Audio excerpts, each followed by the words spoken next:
Alors que la plupart des Américains dormaient, le Capitole était en pleine effervescence. Lors d'une session nocturne dramatique, les républicains de la Chambre ont adopté de justesse une vaste réforme fiscale et budgétaire de plusieurs milliers de milliards de dollars. Bien sûr, il s'agit du fameux projet de loi grand et magnifique du président Trump. Est-il vraiment si grand et magnifique? Analysons-le, voyons ce qu'il contient, ce que cela signifie pour vous, et pourquoi le vote a failli échouer jusqu'à la toute dernière minute de la session. Peu après minuit, la Chambre s'est animée de débats, et quelques heures plus tard, alors que le soleil se levait, le vote a été lancé. Le résultat, 215 contre 214. Une seule voix a fait la différence. Il y a eu un républicain courageux qui n'a pas mâché ses mots concernant les 20 000 milliards de dollars de dette fédérale que ce grand et magnifique projet de loi va ajouter. Je vais vous faire écouter cet extrait dans un instant.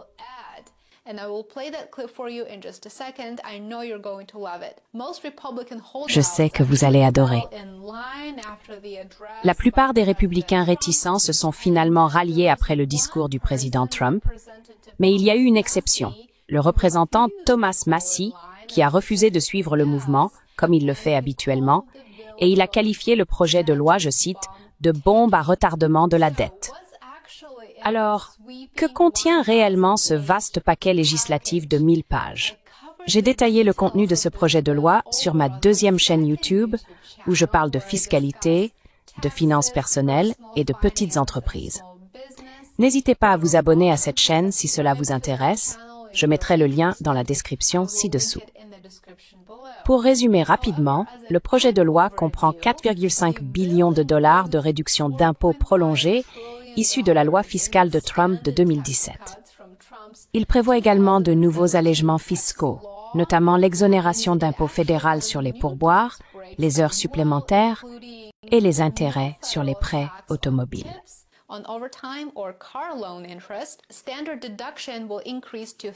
La déduction forfaitaire passera à 32 000 $ pour les personnes déclarant seules. Le crédit d'impôt pour enfants est porté à 2 500 $ et des comptes d'épargne pour enfants estampillés Trump, initialement appelés méga-comptes, sont créés. Mais ne nous emballons pas, il n'y a vraiment pas de repas gratuit. Et même si vous économisez un sou, la facture finira par vous coûter $1, voire plus. En d'autres termes, cela a un coût. Le Bureau du budget du Congrès indique que ce projet de loi ajouterait 3,8 billions de dollars au déficit national au cours de la prochaine décennie. Ainsi, dans cette optique, pour compenser une partie de cette perte de recettes, les républicains procèdent discrètement à des coupes profondes, principalement dans les programmes de protection sociale. Il est temps d'en prendre conscience. C'est la réalité.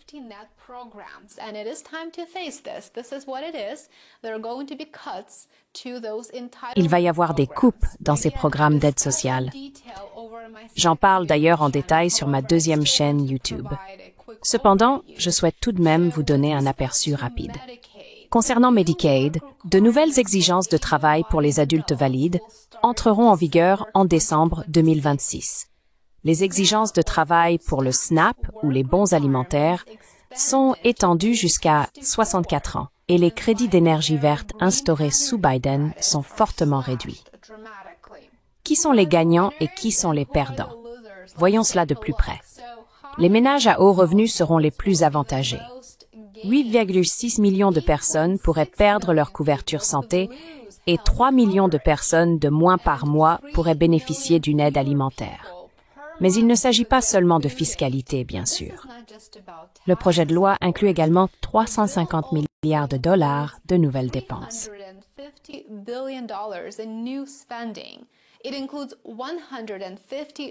Il comprend 150 milliards de dollars pour le Pentagone, y compris le bouclier antimissile Golden Dome de Trump, 200 milliards de dollars pour la sécurité des frontières et le plan de déportation massive, ainsi qu'un supplément de 12 milliards de dollars pour rembourser les États qui participent aux expulsions. En réalité, le Big Beautiful Bill est une grande victoire pour le complexe militaro-industriel des États-Unis. Le projet de loi a été adopté à la Chambre avec un budget de la défense de 1 000 milliards de dollars, ce qui représente une augmentation de près de 12% par rapport au niveau de dépenses de l'exercice en cours. Maintenant que la Chambre a terminé, l'action se déplace vers le Sénat, où les choses pourraient devenir assez compliquées, et le Sénat a en fait une date limite fixée au 4 juillet. Donc nous verrons ce qui se passera réellement. Les républicains modérés se méfient des coupes dans Medicaid. Les démocrates promettent désormais de bloquer ce qu'ils qualifient, je cite, d'arnaque fiscale.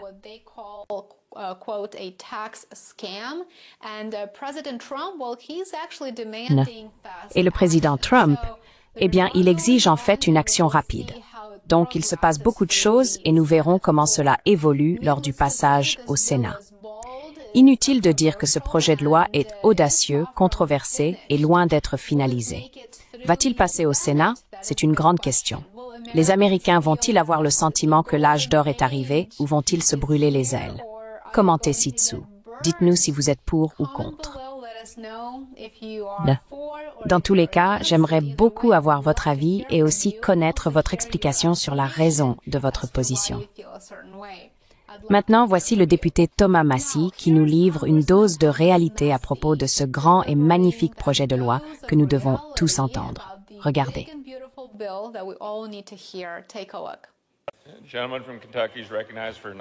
Le gentleman du Kentucky dispose de 90 secondes.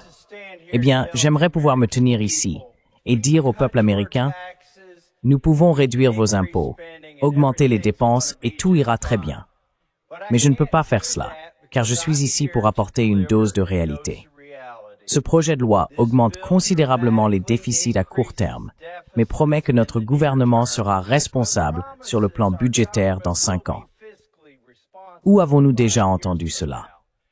Comment peut-on lier un futur congrès à ces promesses? Ce projet de loi est une bombe à retardement de la dette. Le Congrès peut faire des calculs étranges, des calculs fantaisistes s'il le souhaite, mais les investisseurs obligataires, eux, ne le font pas. Et cette semaine, ils nous ont envoyé un message.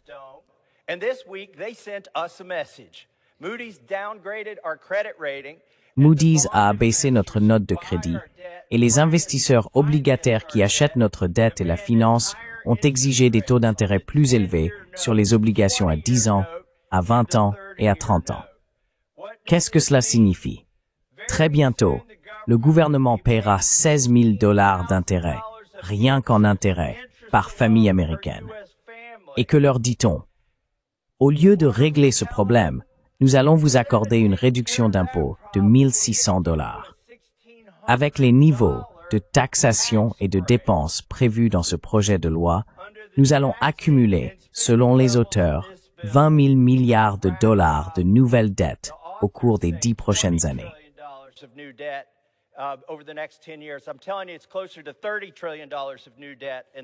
Je vous le dis, c'est plutôt 30 000 milliards de dollars de nouvelles dettes au cours des 10 prochaines années.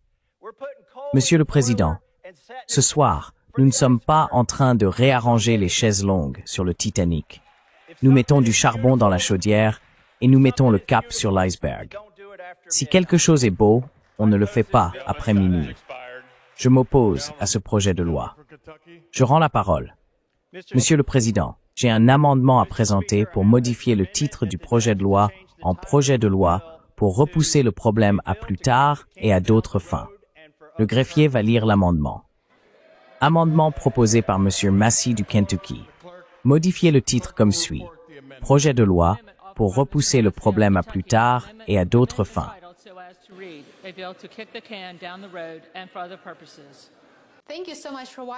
Merci beaucoup de regarder.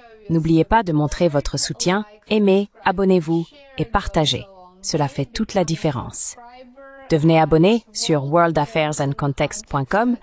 J'aimerais beaucoup vous y retrouver et profitez bien du reste de votre journée. On se retrouve très bientôt ici. À bientôt. Bye for now.